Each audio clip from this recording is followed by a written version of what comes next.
chat is not apparent. I like by legendary drops. Okay. Here we go. Let's do it. Oh man, Eastern companies are leaving the West. I love this. I think that a lot of people have taken notice that a lot of games look the same, sound the same, play the same, smell the same. And why did he look at us like that when he said smell the same? Which one of you smells? a lot of this is coming from an oppressive culture driven by middle management midwits that believe that their opinions, their values, their beliefs, their worldviews need to be reflected in all forms of media, and it's turned into a sort of soft censorship. Dr. Pepper. Most of these issues, nearly all of them, are being exported from here in the U.S., my home soil, the good U.S. of A. And these guys are so self-absorbed. They don't care about what it takes to make a good game. They don't care about the audience. The only thing that they can think about is shareholders, their personal or political leanings, and their incompetence and their influence doesn't just extend to their games, it's now extended overseas. And this has turned into a sort of cultural erasure. We're going to call it colonization. No, that's because, stinky. we're pretty good at that. And the East is sick of it. They don't want to have anything to do with it anymore. So you have companies like Square Enix that are closing down shop, they're laying off workers, and they're consolidating their efforts back in Japan because they feel like that's the best place for them to be making games. And the funny thing is that for whatever reason, nobody has taken notice that this has been going on for a while now. 5 years in the making. It's been Japan 5 years. is not alone in this. No, you've had companies in China, companies in Korea, as well as other companies in Japan that have been pulling their efforts out of the West and bringing them back home. Trimming the fat, so to say. So today I want to talk about why that's happening. I want to talk about why Japan's biggest publisher is pulling back. I want to talk about why Japan's government is telling their artists to stop taking notes from the West, and why I think this is going to start.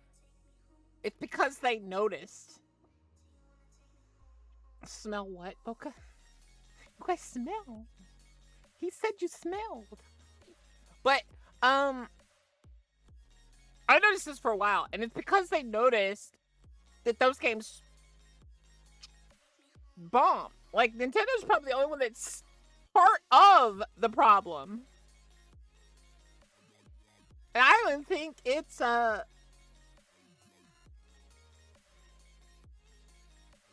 it's because they got, I don't even know if the banker might be Japanese, but I have a feeling he used to work in the U.S. or something, because he clearly doesn't know what he's doing. But that's like the only company that hasn't done any pulling back. I noticed all the other companies pulling back a while ago. Start a creative split that we haven't seen since the 90s. It couldn't happen any sooner. This video is sponsored by boot.dev, the smartest way to learn how to code without getting bored. You know, sometimes I'll just flip through boot.dev lessons, not because I'm trying to make my own game, but because I want to understand how games are actually made. It's crazy to see how much logic and structure goes into a lot of these systems that we take for granted. And honestly, I think more people should give it a shot. We have seen so many wild indie success stories lately, solo developers turning side projects into full careers. I think it would be great to see somebody from my own community do the same. Boot.dev makes learning feel like a game. You build real projects in Python, SQL, and Go, earn XP, level up, and even fight bosses as you learn. And the best part is, this stuff actually pays. The median salary for back-end developers in the US last year was just over $100,000. Not bad for learning something that starts as a hobby. It's completely free to read and watch every course, and if you want to unlock the interactive coding, AI tutor, and progress tracking, that's where the subscription comes in. Go to boot.dev or click the link in the description and use my code LegendaryDrops to get 25% off your first year on an annual plan. You can also just scan the QR code on screen. It'll take you straight there with the discount automatically applied. Thank you to boot.dev for sponsoring today's video.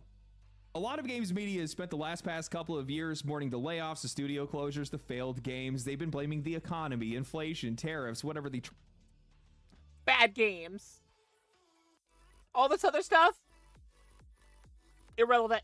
Trending excuses for that quarter. But what I don't think a lot of people have understand, or at least caught on to, is that this is not an industry-wide collapse. It's not global. I think what we're watching right now is the It's the Western game collapse. Western games apocalypse. It's one that's built on greed, idealism, ego, and the slow erasure of individualism in a space that used to thrive on distinct voices. You can feel it in just about everything that comes out from a AAA publisher today. These games do not carry the identity of the people or the studios that are making them. No, they carry the identity of one culture center, one value system. And because of that, they're getting trapped in this binary state. Either you have a game that is designed purely to wring as much money out of its customers as possible, or you have a game that's pushing a set of values, trying to win points in a culture that's more polarized than it's ever been. Profit over enjoyment on one side, moral projection on the other.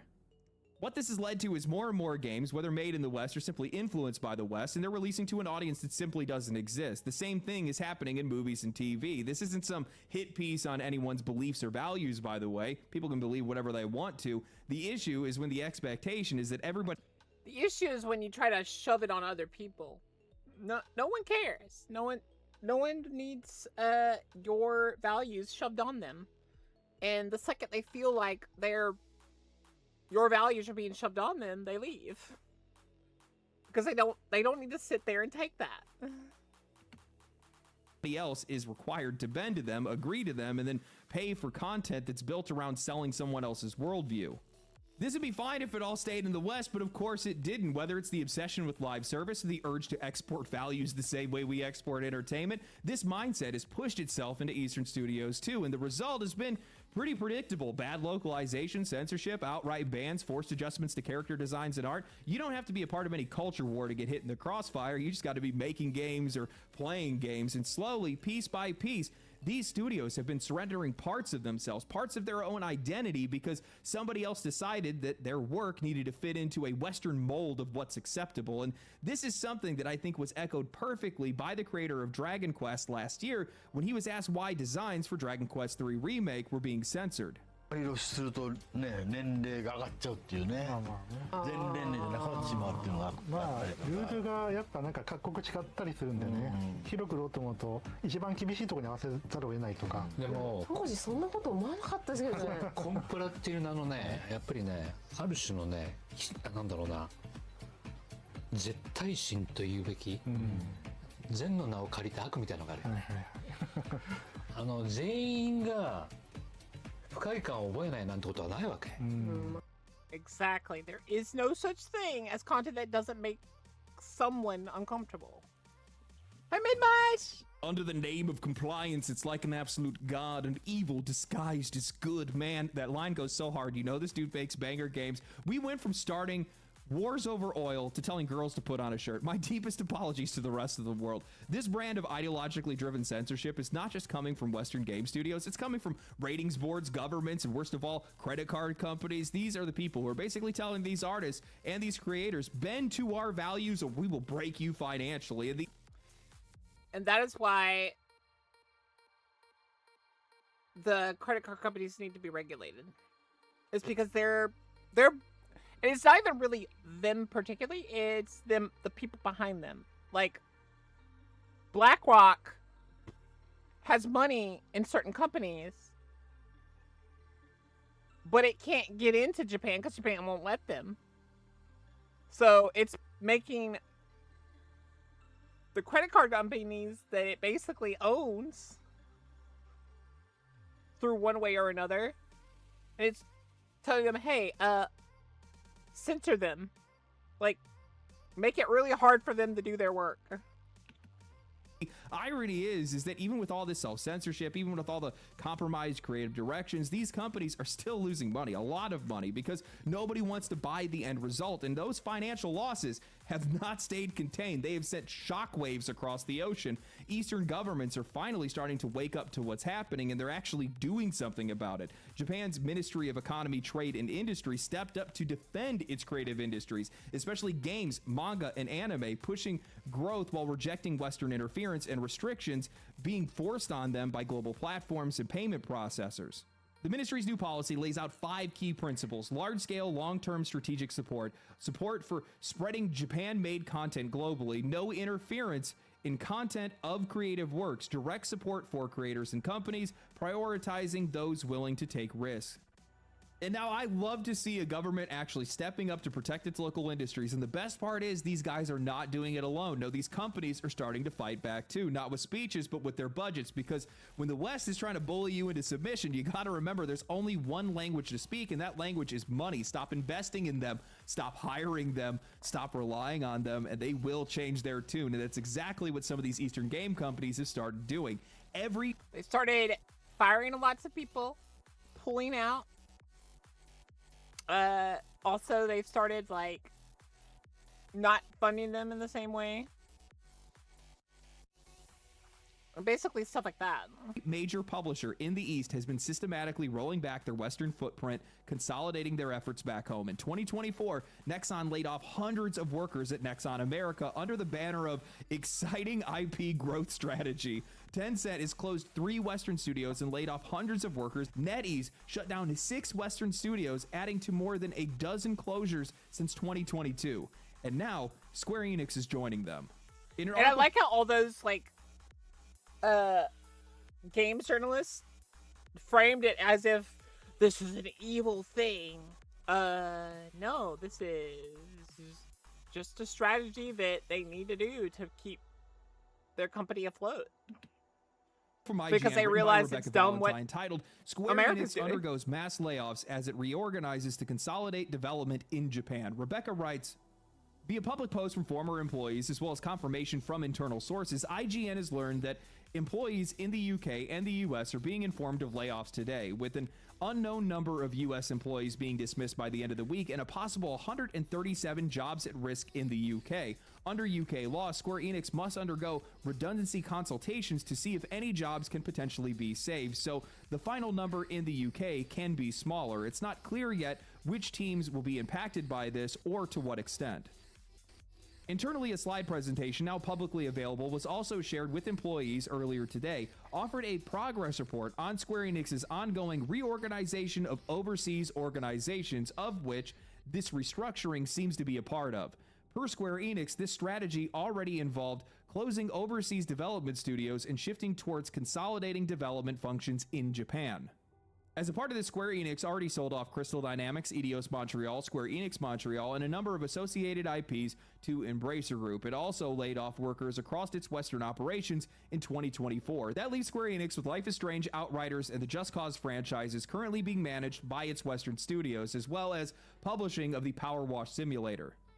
I mean, can you blame them? Think about the kind of money that Square Enix is burning just by keeping these Western teams afloat. We're talking about studios that are getting paid Silicon Valley rates to churn out flops and drag the company's overall performance as well as their reputation. I saw a salary comparison last year that blew my mind. The average starting salary for a game developer in San Francisco was over $100,000. In Tokyo, it's less than $20,000. One American developer cost them the equivalent of 5 Japanese developers. Or, depending on how you want to look at it, one American developer is actively contributing to why Japanese developers are getting paid so little. That's what Western expansion looks like on a balance sheet.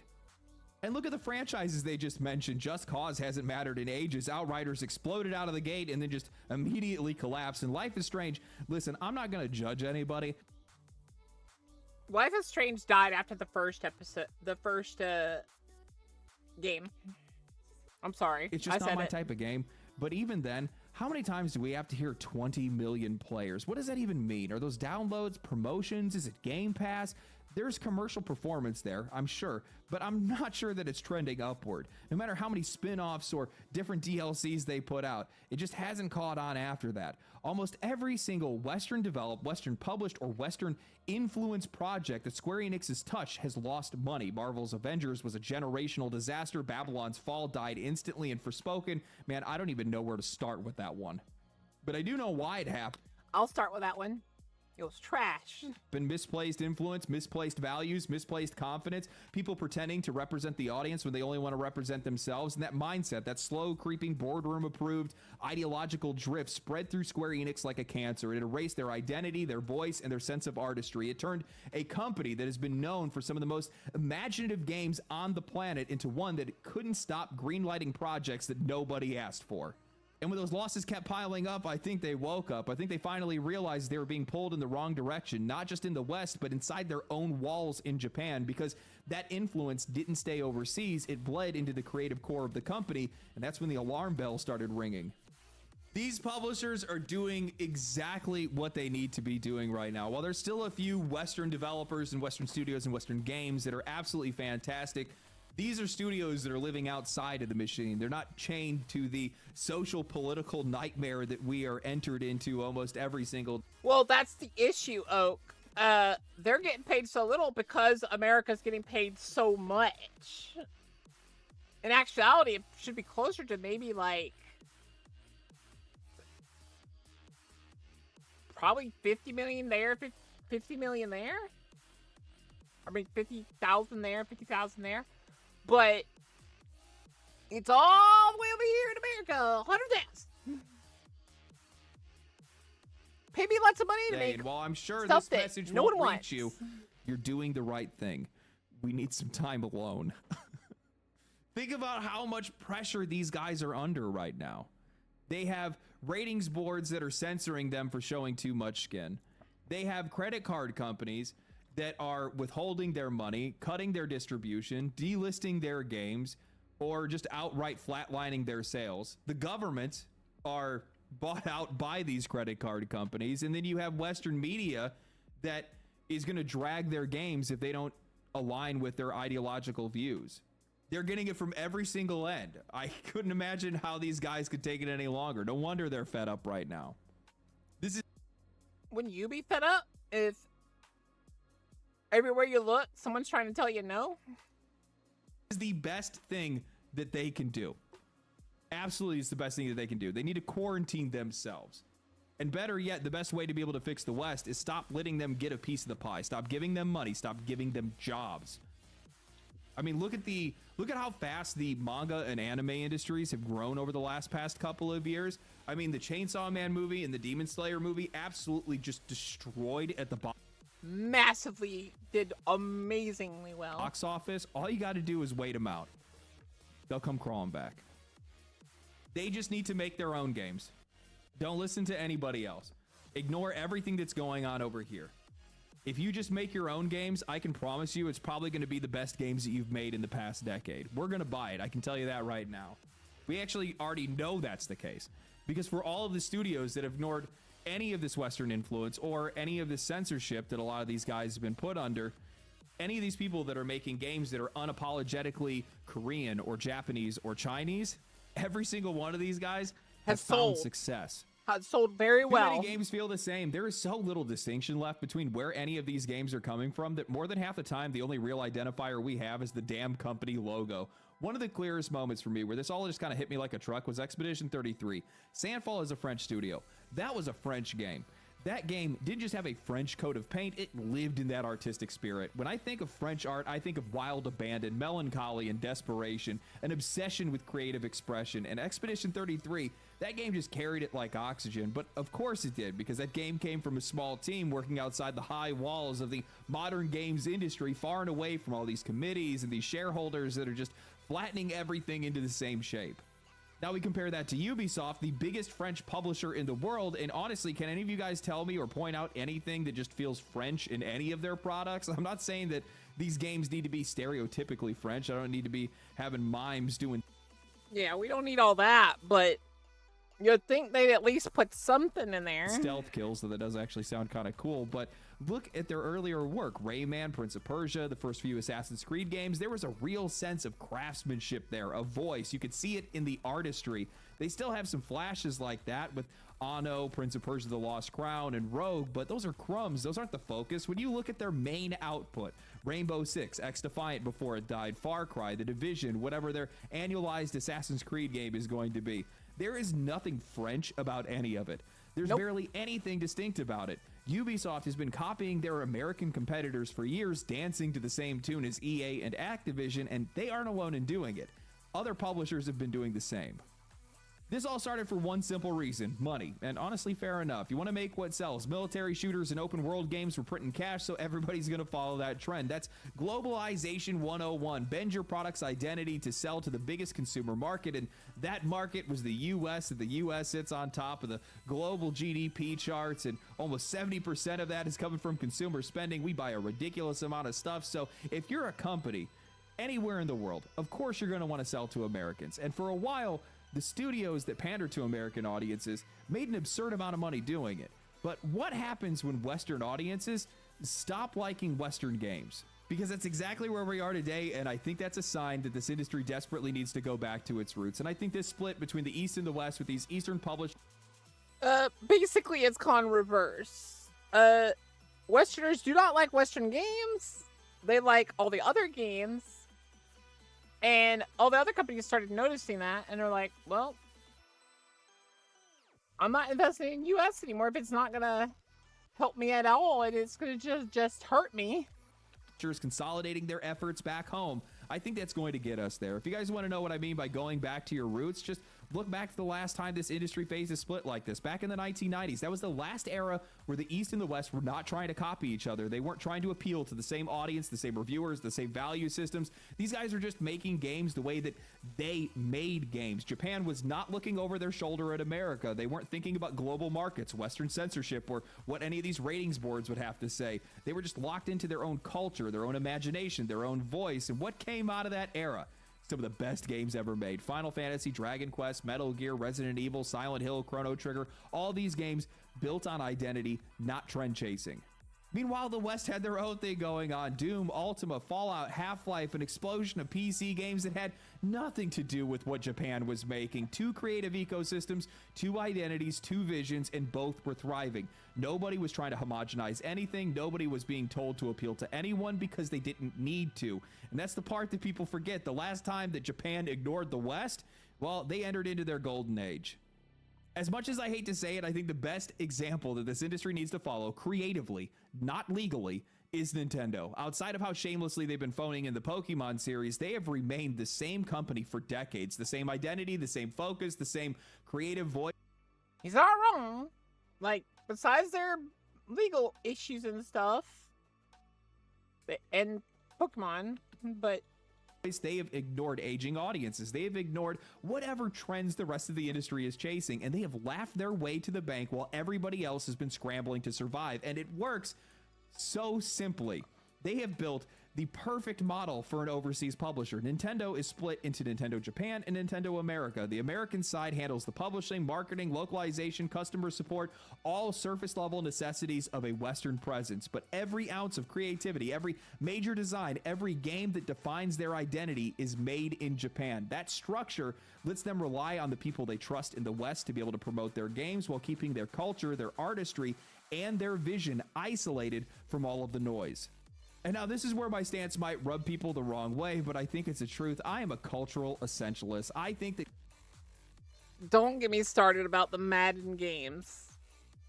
Don't get me started on those. Those aren't gamers. Those are honestly not gamers. I'm sorry. Collaboration can produce some incredible things. And yeah, Game Freak is more American company anyways. But also, yeah. Sure, but cultural expression, the real stuff, the stuff that really lasts, comes from a unified culture of making something for yourself, not for the world at large. The broader your target audience becomes, the more your creative voice gets lost, and once it's diluted, it's gone. And right now, one of the biggest problems in game design today is that dilution, that flattening, that desperate attempt to try to appeal to anyone and everyone and end up appealing to no one. You can feel the consequences of this everywhere. You feel it when the best JRPG in the past decade comes from France instead of Japan. You feel it when Final Fantasy convinces themselves that younger generations don't care about anything other than action games and rewrite their entire creative signature to be able to match a belief that isn't even grounded in reality.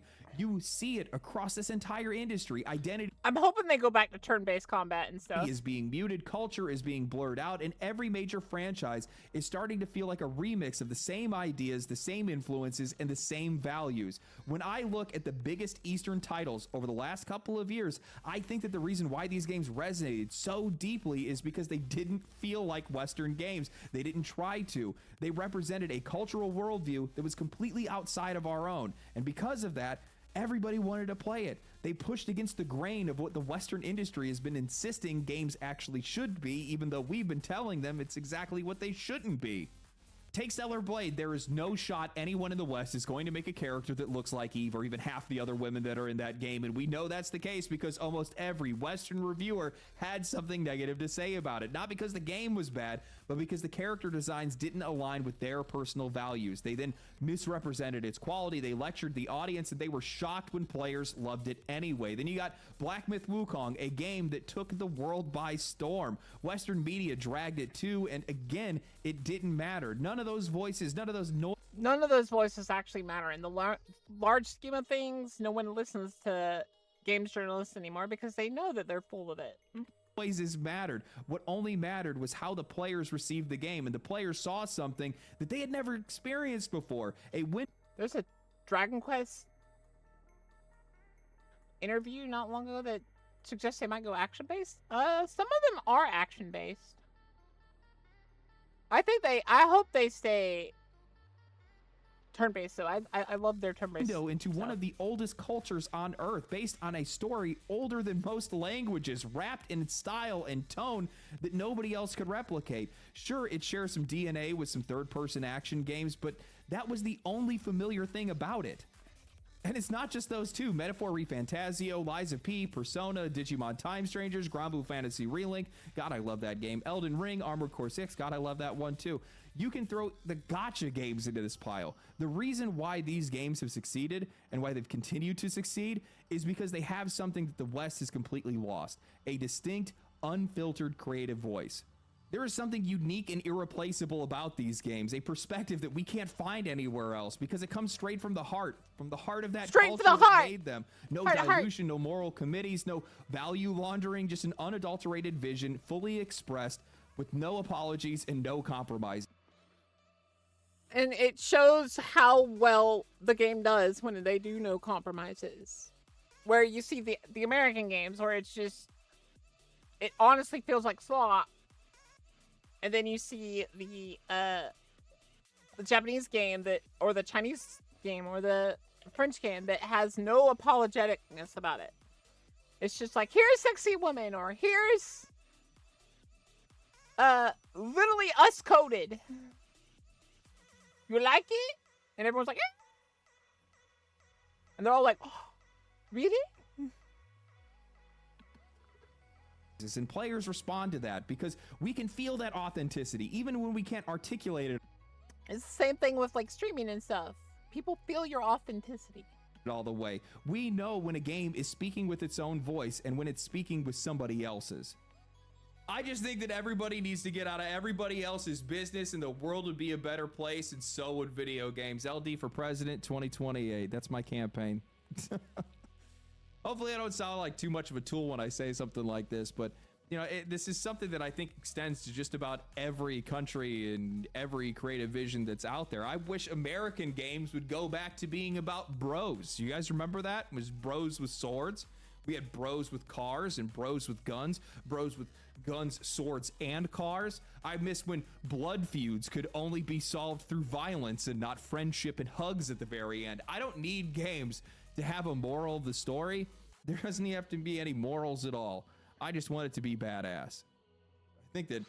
Yeah, like there's a thing. You can do morals, but like, why are you shoving them down people's throat? It's the thing. Like, no one likes that. No one enjoys that. That doesn't make anyone happy. Space Marine 2 proved that pretty well. You know, when I'm talking about some of these Eastern games, I'm not just talking about Japan. It also extends to Eastern Europe. It also just extends to Europe overall in some cases. I mean, Stalker 2, for all the problems that game had, it was the most Eurojank Ukrainian game ever, and I absolutely loved it. Absolutely loved it. Kingdom Come Deliverance, that Blood of the Dawnwalker game that's going to come from the CD Projekt Red guys that left, that one looks really cool. Tainted Grail, Fall of Avalon. Dude, game was awesome. Looks amazing. That's the most European game ever. I need that shit. I want more of that. More Give of me that. more of that. More.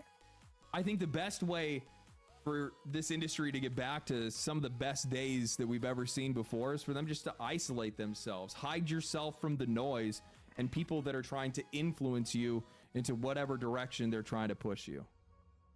Players appreciate an authentic voice. I think that's what a lot of people are looking for right now. It's what sets you apart from your competition. It's what makes you stand out in a lot of cases. And I'm not of the mind that anybody needs to pander to the Western audience whatsoever.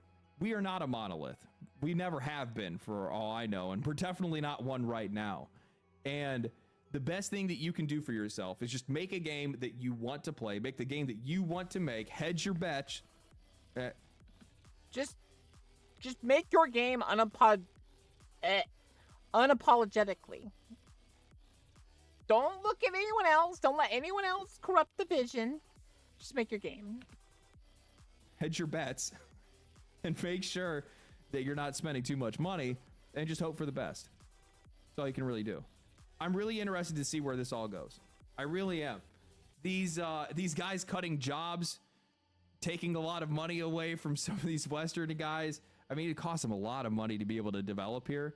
And then you have all of the extra cultural baggage that's coming along with that. I'm gonna be honest with you guys, I just don't see a reason in why anybody would want to come and develop games here.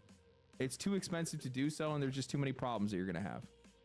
So I think this is gonna be a part of a much broader trend. I wouldn't be surprised to see Sony also go in this direction, or maybe... That's why I'm curious to see where Sony goes. Because they were originally a Japanese company. They pulled out of Japan a while ago. But notice that they've been kind of quiet recently. I'm curious to see what they do. Another company. I don't know. We'll see. Anyway, hope you guys enjoyed the video. I'm absolutely tired. I'm going to go to bed. Stay cool, stay righteous, stay safe. I'll catch you guys on stream. This should come out on Friday. Share the video, like the video, subscribe to the channel, comment down below. You heard the man. Follow me on Twitch, follow me on Twitter. Stay cool, stay righteous, stay safe. Peace. Peace. Family. Yeah, they did actually pull out. Let's look at this real quick, and then we'll look at what, company being lied to by... I don't like being lied to either, sir. What are you telling me? So I don't Someone like being lied to by companies, and I don't like being lied to, especially by Probably video after reacts. companies. Usually, now, recently on the channel, we of course Shizu and have them are talked waking up quite a or bit stuff, about or the finishing recent something when I Xbox wake up. stuff and the things that I perceive them to be lying about. Now, some people feel like I go overboard with it, or I'm grifting with it, and why don't I keep the same energy for the other companies? First and foremost, I don't think I'm going overboard with it. It's just very easy to spot when a company is clearly representing something as one thing and then doing another thing. Yeah, I kind of agree. It's pretty easy to tell. Second off, I just feel like these are things that need to be talked about, and it's very easy to trace with Xbox. I don't care about any of these companies on the level that some of these people that are influencers out there do, where they're trying to earn the free invite to an event or go to lunch with so-and-so. I don't care about any of that stuff. That does nothing for me. What does something for me is being able to bring about a situation, talk about this situation, and invoking an emotion in people. Whether they agree with me or disagree with me, that's their prerogative. I just want people to watch and listen to what I have to say, and maybe they'll see things my way, maybe they won't. But as far as keeping it a buck with other companies, I do that. I'm very curious about what he's about to say. I don't know where that narrative comes from at all, because today we're talking about Nintendo and how Nintendo has lied to their consumers. And I think that this is the start of something that could be potentially a little bit disastrous when it comes to consumer trust with Nintendo, especially on the online side of things. So if this is your first time on the channel, be sure to hit that subscribe button. But let's just hop straight into this. So yesterday, we of course got this bizarre trailer for game key cards. Now, I am not someone who hates game key cards. Like, you should. I'm not. I know people want me to be that person. I know people want me to lean into the hatred of them, but I don't necessarily hate them because I think that they do play a somewhat important role when we're talking about games of larger sizes. No, they could easily fit these games on cartridges. This is them cheaping out. I don't think he understands that.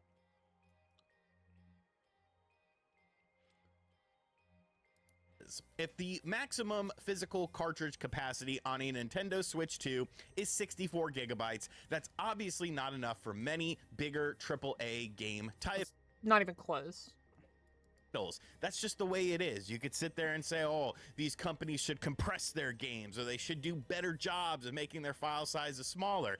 And I don't think you're wrong in that. You can also say stuff like, oh, well, Nintendo should offer more options and things like that. And once again, you're not wrong. I completely agree with you. I'm just saying I understand having this as an option, as an optional thing. So yesterday, Nintendo, of course, put out this video that did not go over very well, showing how to use a game key card. Now, this isn't for you, this isn't for me, this is for the family person who's buying a Nintendo Switch 2 as a gift, doesn't understand what a game key card is, gets one of these things and they're like, Sally, what do I do with? What do I do with little Ricky's game key card here? What's this contraption that they have here? This is different than when I played video games. So obviously, you know. Yes. Yes. I'm sure the people that played video games back then don't understand game key cards. If they played games back then, they're going to buy the actual game. They're also not going to be buying a Switch, usually. Families and people that don't really follow video games that much are going to be using this video.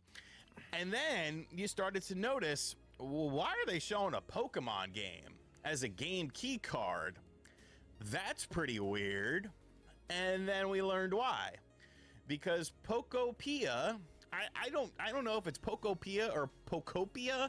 I don't care either way because the game looks atrocious. Is indeed a $70 game key card. And my mentality was, well, this must be a discount game, 40 or 50 bucks. That's why they're not using a cartridge. No, it's $70.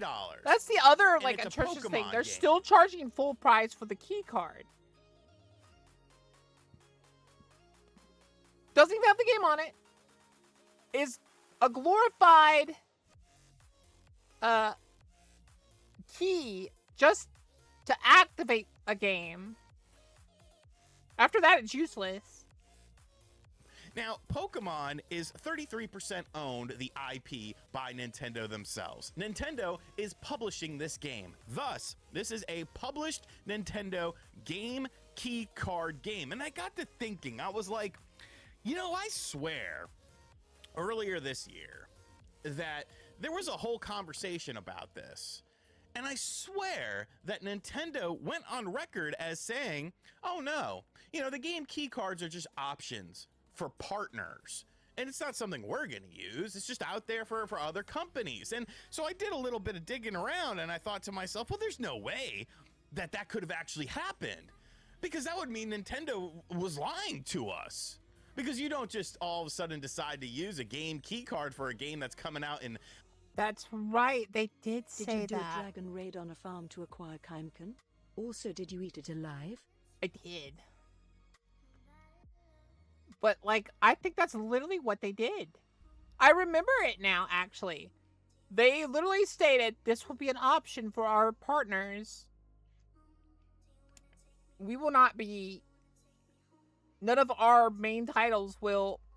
See, I don't understand the hate for Pokemon from Nintendo itself. First, they barely funded it all.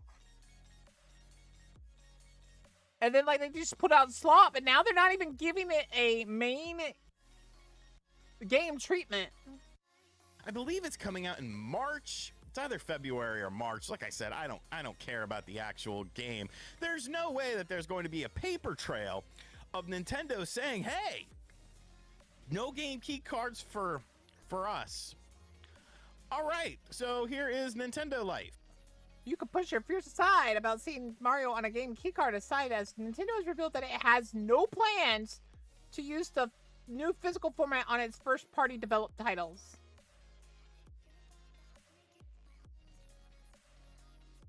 This game is dumb. Let me eat ditto like I eat slime. After more Switch 2 titles begin to crop up under the game keycard label, we reached out to Nintendo UK for confirmation about whether we should expect to see the same approach used on Mario, Link, and Samus' future endeavors. Today, we received the following response. We currently have no plans to use game keycards for Nintendo developed titles. Now, yes, this answer does specifically use the wording Nintendo developed titles there, so there's a chance that games published by the Big N may be subject to a game keycard release down the line. And then Doug Bowser said, physical games are still still a key part of our business. While game keycards are a way from that our publishing partners are able to bring more content onto the platform, deeper and larger, more immersive content on the platform. The publishing partners specification in the above quote has us pretty confident that first-party releases would be off the keycard table, but it's nice to have confirmation all the same. It's a little shaky. It's not exactly a lie.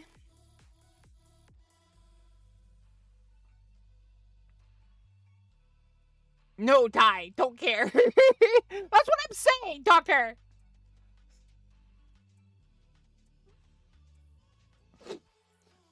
But yeah, I see what he's getting at. But the way they worded this is too shaky to call it exactly a lie. I thought it was literally they would never do it.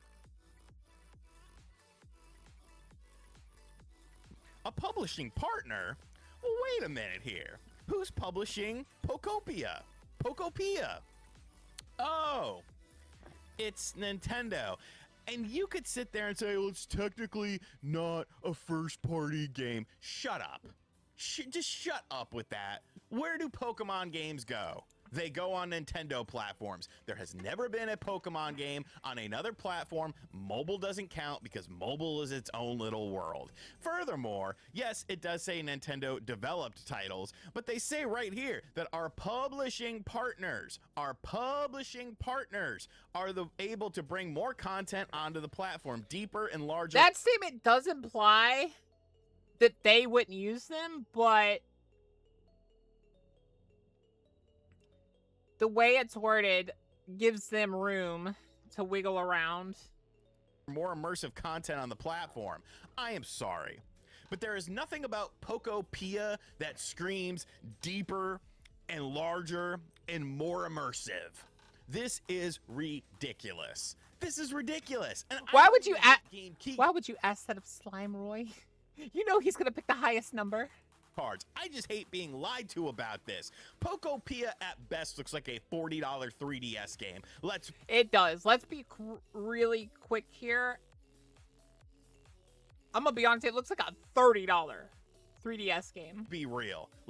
We have to be 100% I picked honest. 7 There are N64 textures in that trailer. Nothing about this game is utilizing a game key card in a way that a physical cartridge cannot. Now, I will say that with some of these game key cards, we've been learning that there are specific engines that do run better either digitally or via a game key card. Star Wars Outlaws is a perfect example of that. That is why that game did not get a physical game release. Now, people pushed back on that and they were like, well, that's just Ubisoft being cheap. It wasn't because of the engine, even though there is literal proof that games that are either a game key card or that are installed onto the micro SD express memory card do indeed boot up faster than their physical counterpart. Mario Kart World is a perfect example of that. So if this was a case of where the game needed something additional in order to, run at an optimal level, fine. I don't even think I would necessarily care about that. But then you look at the game in question and it has none of that. There's nothing in this game. This game could run, Jesus Christ, this could run on a PlayStation 2. Like, what are we talking about here? This is just a cost-cutting way because for whatever reason, they don't want to put the full game on the cartridge. That's all it boils down to. Laziness, or whether you want to say penny pinching or something like that. And this is Pokemon and Nintendo. Pokemon, the largest IP in the entire world. Nintendo rolling in the billions and billions of yen of profit, actual profit in their pocket. But now we're going to introduce the game key card from Nintendo. So now all bets are off.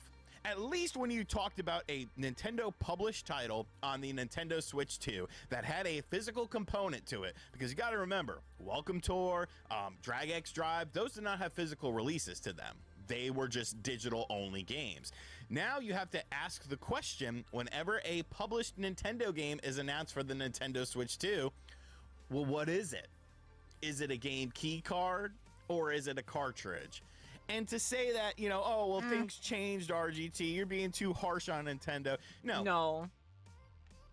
Nintendo should be criticized for a lot of things.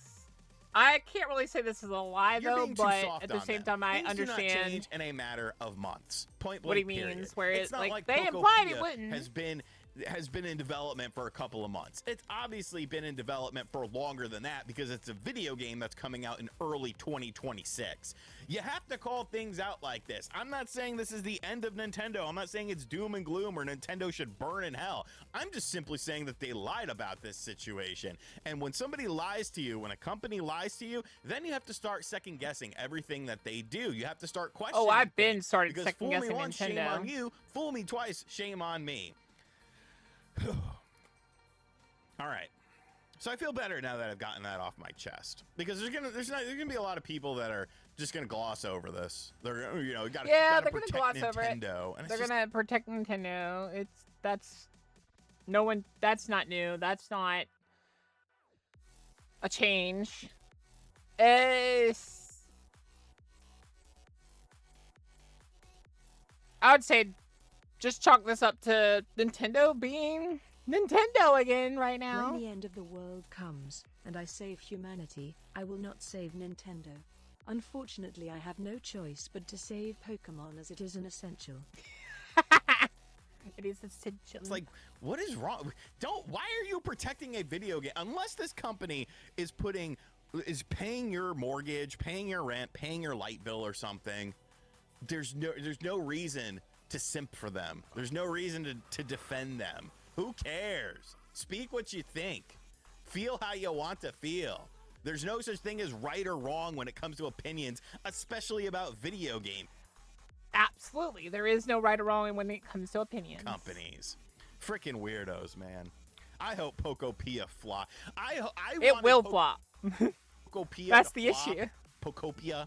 I wanted this to flop ever since I saw it. Before I knew the price tag.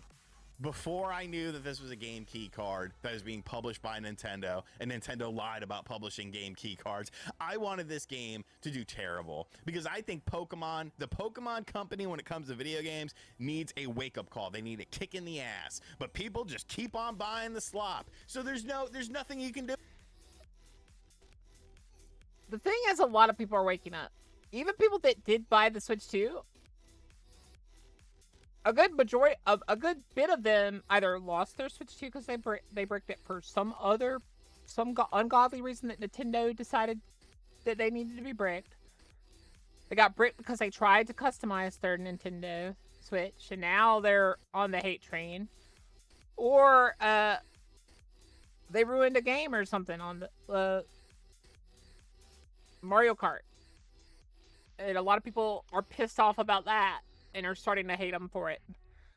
It's because Nintendo will push and push and push and push because its new CEO does not care. Do about it. There's literally nothing you can do about it, because for whatever reason, it's probably because of these grown-ass Pokemon YouTube men who are just hyping up all these games. At least they're making money off the audience, though. You know, I guess. Do what you gotta do, man. Do what you gotta do. Even them, like, I wouldn't say anything against them, because even they are calling out stuff. They don't want to, but they are, because they see how bad it is. Anyways, guys, let me know in the comments section But at the end of the day, it's still their job. down below. How do you feel about this? Because they lied to you. Does it make you feel a little bit dirty? You're gonna wash yourself off I do bit feel a extra little hard dirty tonight that in the they shower. insinuated they wouldn't do shower this, person. but like, I actually, again, my it was an day can't start insinuation, unless so I they can say, shower. well, Like, it's that how I wasn't our wake up. intention. Like if I don't shower in the morning, I probably won't get out of bed. And I got stuff to do, so I got to get out of bed.